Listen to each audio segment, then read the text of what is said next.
I am Nikki Perkins. I am a YouTuber, family vlogger and mum of two. Since becoming a mum, my makeup routine is definitely cut in half. Just don't have the time to spend like 40 minutes on makeup anymore. It's definitely a, just you get what you get. And it's a fairly quick routine. I am using Too Faced Born This Way in Sable. Apply like so.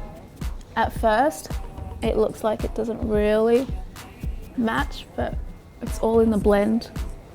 So this is a full coverage foundation. I've got really dry skin, so I really like the soft sort of dewy look that it gives. Obviously, I've been doing it for so long. Being on camera is almost natural, but at the same time, it's a very unnatural act, if you know what I mean. So yeah, you do kind of feel like you have to be on all the time, but it's not necessarily a bad thing. So I just disconnect from that by spending more time with my girls, a lot of family time. If we are vlogging, the vlog is the vlog, and family time is family time.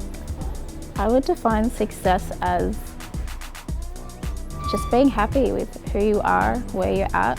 My success is also in my family, so when they're happy, I feel good. I feel like I'm succeeding. It's cheesy, but the foundation of my life is my family. If they are happy, I'm happy. I am Nikki. I'm a YouTube content creator, but underneath it all, I am a mum of two, just trying to make it to the end of the day and just trying to have the most fun with my kids.